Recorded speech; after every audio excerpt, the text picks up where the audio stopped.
Meus caros irmãos e irmãs, sejam benditos os santos nomes de Jesus e Maria para sempre em nossas vidas. Eu hoje precisei sair para assinar um documento em um órgão do governo. Somente eu podia assinar, que tem a ver com os nossos trabalhos sociais.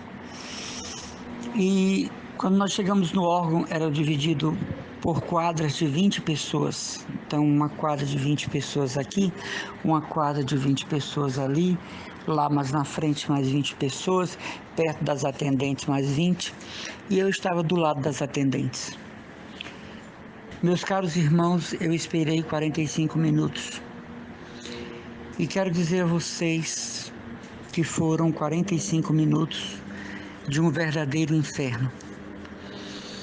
Todo mundo sentado, não havia alvoroço, mas eu quero dizer que o tipo de assunto que alguns homens estavam tratando feriam não só a presença de Deus, mas os bons costumes. E ali conosco estavam senhoras, senhores, mulheres com crianças de 12 anos, 13 anos, e um grupo significativo de homens falando em alta voz, assuntos relacionados à moral. Eu não estava de hábito, eu não estava de crucifixo. Geralmente quando eu saio assim, não, para lugares dessa natureza, não levo nada, porque somos alvo, né, de provocações, sobretudo de evangélicos. Mas eu fui sem nenhum adereço, sem nenhum crucifixo, sem nenhuma medalha. Eu estava no meio do povo, com o povo. E eram assuntos tão indecentes, tão imorais, de voz alta. E não havia um chefe de inspeção, não havia alguém que coordenasse aquele momento, porque aqueles homens estavam abusando do dom da liberdade e da liberdade social. O que hoje quero dizer a você é que nós, pelo batismo, recebemos a dignidade de filhos de Deus, imagem e semelhança dele. Dignidade, meus irmãos, não tem a ver com cor, raça ou religião. Dignidade não tem a ver com condição social e financeira. Dignidade não tem a ver com educação recebida. Uma das pessoas mais grosseiras que eu conheci era pós-doutor. Foi meu professor de faculdade. A brutalidade em pessoa. Uma bomba atômica a qualquer momento. Eu quero dizer que dignidade é uma coisa inerente ao ser humano, seja ele quem for. A pior prostituta, ela tem uma dignidade, um aspecto de dignidade no seu ser. De maneira que quando nós estamos em grupo, em sociedade, essa dignidade deve aparecer, deve surgir, deve brilhar. Mais uma vez eu digo, não tem nada a ver com religião. É algo no ser humano, pertinente à sua condição humana e social, que lhe faz saber se comportar em determinadas situações e levando em conta os fatores do local, da situação, das pessoas presentes. A dignidade faz parte do conjunto de qualidades que um ser humano possui. Você ser digno significa um caráter abrilhantado por valores. Você ser uma pessoa digna significa a decência moral, o respeito típico, não é? De um filho de Deus, de uma filha de Deus. Isso não tem nada a ver com classe social. As pessoas dizem, é porque é preto, é porque é negro, é porque é pobre, é porque é favelado. Absolutamente. Os pobres são pessoas humildes, recatadas, como também os ricos, muitos deles. Mas a gente deve ter muito cuidado, porque o que eu ouvi nesses 45 minutos não foi um ultraje à minha pessoa, eu não sou nada, eu sou um pecador, mas um ultraje à vida, à dignidade da pessoa humana. Esses homens estavam conversando coisas esdrúxulas, imorais, indecentes, em voz alta, no espaço, num quadrado que retinha 20 pessoas. E quando chegou a minha vez de ser atendido, eu juro a vocês que era como se eu estivesse saindo de um inferno. Mas voltei para casa abalado com tanta imundícia, com tanta pornografia, com tanta baixeza, e muito sentido com as senhoras idosas, os senhores idosos que ali estavam, que viravam o rosto para mim como se dissesse: o que vamos fazer? Não havia o que fazer. E saí, e esses homens ficaram continuando contando as suas experiências no campo da moral. Meus caros irmãos, nós devemos zelar pela reputação interior e exterior. Santa Teresa d'Ávila dizia: deixem que falem mal de você, mas que nunca tenham razão. Veja como é forte esse pensamento da santa. Deixem que falem mal de você, mas que nunca tenham razão. Nós não somos obrigados a ser pessoas afetadas, não é? Desculpe a expressão, não é? Pessoas afrescalhadas, pessoas cheias de códigos, cheias de comportamentos estéreis. Não, isso é doença, é esquizofrenia social, né? Mas nós devemos saber nos portar como filhos de Deus em toda e qualquer situação.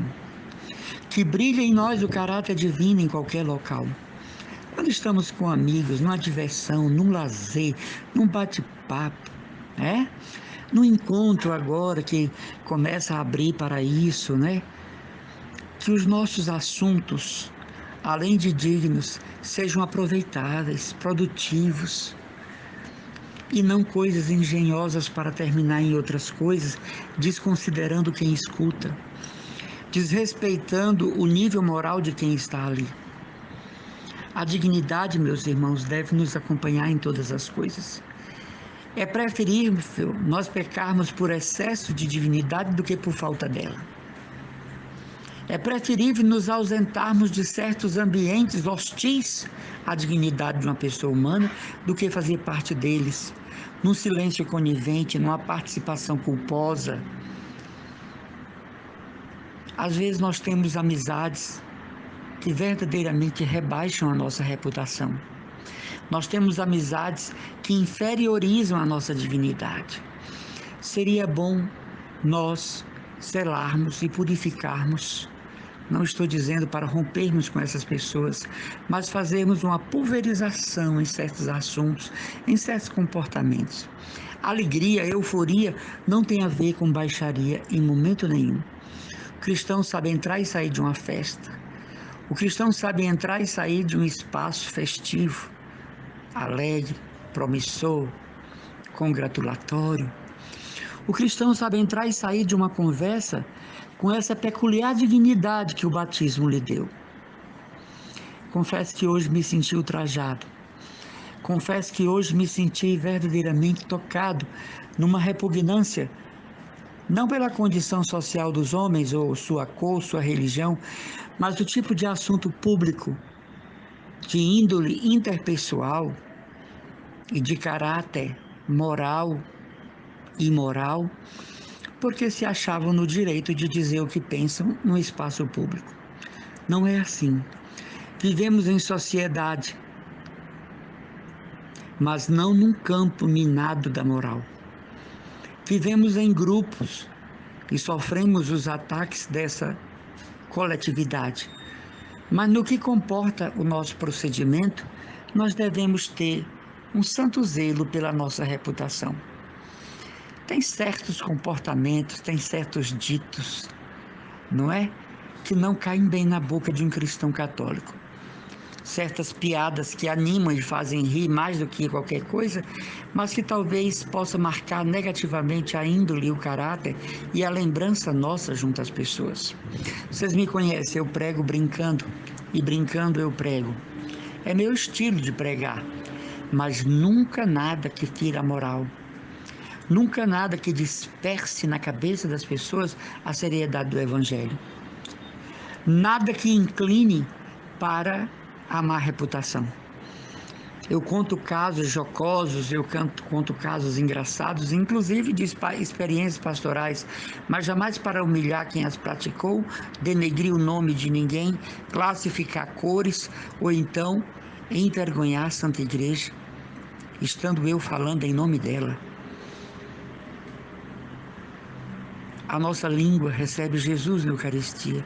Por isso, dizia Dona Rosita Paiva, fundadora das nossas Irmãs Josefinas, a nossa língua se torna um altar onde o Senhor vem ficar exposto na Santa Comunhão. Não estou sendo falso moralista, nem gosto disso. Aliás, os moralistas são hipócritas, eles cometem pecados no escondido do escondido. Eu tenho uma experiência pastoral de 38 anos. As pessoas que mais ouvi falar em castidade eram as que mais praticavam pecados contra essa virtude ocultamente. As pessoas que eu mais ouvi pregar sobre a moral cristã foram as que mais foram surpreendidas em escândalos sociais. Não, a virtude está no meio, a virtude está no equilíbrio. Mas de pronto nós percebemos quando uma coisa não dá para nós que é cristão, né? A gente se retira educadamente, silencia, vai para o outro canto, mexe com uma coisa, mexe com outra, mas não sai impregnado daquilo que pode manchar, eu diria, a nossa alma. Brincadeiras que mexem com a reputação, que sugerem, não é, o degredo moral, não deveria fazer parte das nossas reuniões, prosas, brincadeiras. Eu muitas vezes evito certos passeios, certas brincadeiras, porque no final delas alguma coisa é colocada inadequada para a presença de um cristão e, sobretudo, para uma pessoa consagrada. Surgiu uma senhora conversando comigo, eu até entendi o que ela quis dizer, mas foi muito grave. Ela disse: o padre da nossa paróquia não vale uma cibazol vencida. Vejam bem, o padre da nossa paróquia não vale uma cibazol vencida, é brincalhão demais. Depois do lanche, do encontro, eu pedi para conversar com ela, perguntei seu nome, com muito amor mesmo. Eu não a ofendi, não humilhei, eu disse: minha irmã, os sacerdotes merecem de nós todo respeito. Eu entendi o que a senhora quis dizer, que o seu sacerdote é jocoso, é alegre, brinca com todo mundo, né? Isso é uma virtude dele. Mas quando a senhora diz que o padre da sua paróquia não vale uma cibazol vencida, a senhora está dizendo que ele é um homem imoral, indecente, que não merece respeito, cujo caráter está completamente impregnado do mal. Nunca mais diga isso do seu pároco. Diga que ele é alegre, nosso padre é brincalhão, onde chega a alegria permeia, onde ele está presente a alegria ganha vulto, mas não diga isso do seu sacerdote, do seu pároco. O nosso padre não vale uma cibazol vencida. Então, todos riram, mas depois eu fiquei com aquela inquietação, eu tenho que procurar aquela senhora antes que esse encontro pastoral acabe. E eu pude falar com ela, e ela muito humilde acolheu o que eu disse, e eu disse, e eu entendi o que a senhora disse. Mas existem almas, existe espírito, existem corações que vão levar o nome deste padre para qualquer lugar que esteja em suas paróquias. E vai ver que é um sacerdote que quer apenas alegrar o ambiente. Talvez ele traga dentro de si uma tristeza, talvez ele traga uma preocupação remota, talvez ele esteja passando alguma coisa em sua família, mas desconsidera isso e alegra o povo de Deus com uma brincadeira, com um xiste, com uma canção. Mas nunca diga que o seu sacerdote, seu pároco, não vale uma cibazol vencida. A gente não diz isso de um sacerdote nem em brincadeira. Ai, irmã Emanuel, isso é moralismo. Me desculpe a expressão, isso é frescura. Não, gente. É seriedade eclesial, é seriedade moral. É postura cristã que a gente esquece. É? Uma vez eu tive uma discussão com uma senhora de comunidade, ela me disse em 10 minutos mais de 100 palavrões. Quando terminou, eu disse para ela: a senhora terminou? Ela, muito irada, perguntou para mim: por quê? Eu sou pior do que isso que a senhora está dizendo, a senhora não chegou nem perto. Sabe por quê? porque ninguém causa em mim o que eu não permito. Onde você estiver aí me ouvindo, repita comigo: ninguém causa em mim o que eu não permito. E depois que ela disse desaforos 1000, palavrões 1000, ela se cansou, parou. E parece que não havia mais sentido de continuar, porque eu disse: eu sou pior do que tudo isso que a senhora disse. A senhora não chegou nem na metade. Mas por quê? Para não ser conivente, para não comungar com, para não interagir, para não fazer o mesmo papel, para não se assemelhar, mesmificar. E era uma pessoa a quem nós dávamos uma assistência pastoral. Tudo isso por causa de uma cadeira que ela tinha guardado, com Bíblia e tudo.